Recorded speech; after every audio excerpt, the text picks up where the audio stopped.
Hello, bachcho. Let's read out the questions. Questions say the plane wavefront is incident on surface of separating two medias of refractive index n1 and n2, where n2 is greater than n1. With the help of suitable diagram, explain its propagation from rarer to denser medium. Hence, verify Snell's law.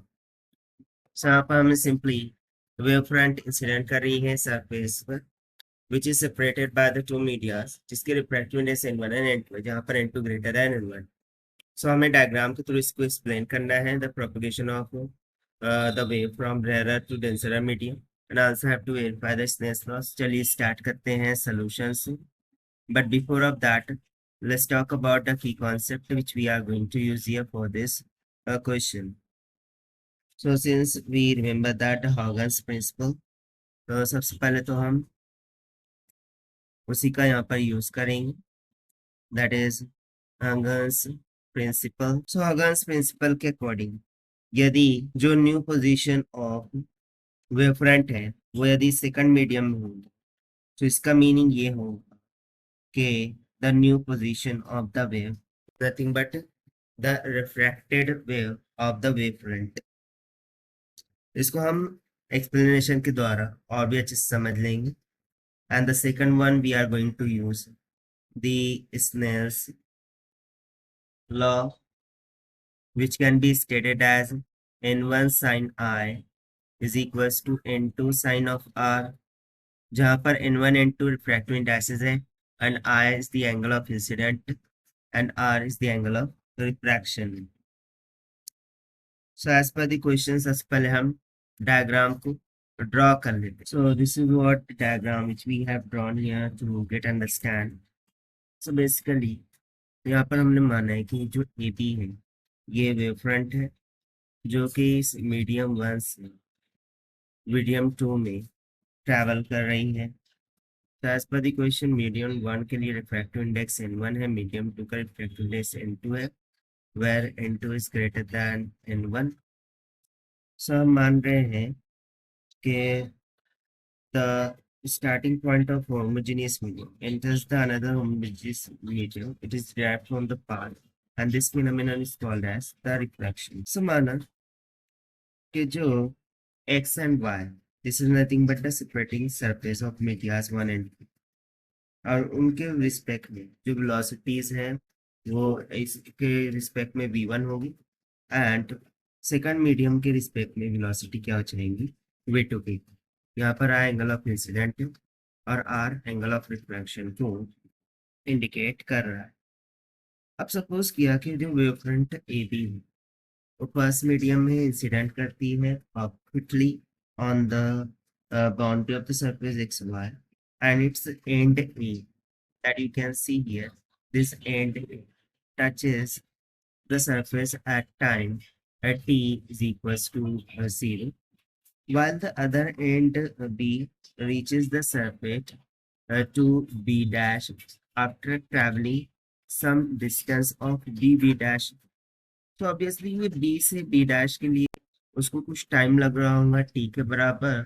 So by using the formula of velocity is equals to distance upon time, so यहाँ से distance is equals to क्या होगा velocity into time। So B से B dash तक का ये जो distance है वो हम सिंपली क्या लिख सकते हैं कि मीडियम 1 में velocity क्या है v1 और उसको टाइम कितना लग रहा है t। So v डैश ये हमारे पास कितना आ जाएगा v1 टाइम्स ऑफ t की। अब उसी तरीके से अब ये ए पॉइंट भी रीच हो गया, बी डैश पॉइंट भी यहाँ पर रीच आउट हो चुका है इनटू द फर्स्ट मीटिंग। ना फर्स्ट ऑफ ऑल ये तो हो गया फर्स्ट वेवलेट के लिए। Now the secondary wavelet will start from this A point and transfers to A dash, जैसे कि यहाँ पर हमने इस डायग्राम में दिखा रखा है। ठीक है, अब जो है तो secondary wavelets A to A dash इस तरीके से ट्रांसवर्स हो रही है, जैसे कि यहाँ पर हम देख सकते हैं which travels with a speed of v1 in the first medium and speed of v2 in the second medium। यदि इसके लिए भी सेम टाइमिंग लग रहा है, so we can clearly say that कि इस डिस्टेंस को ट्रैवल करने के लिए required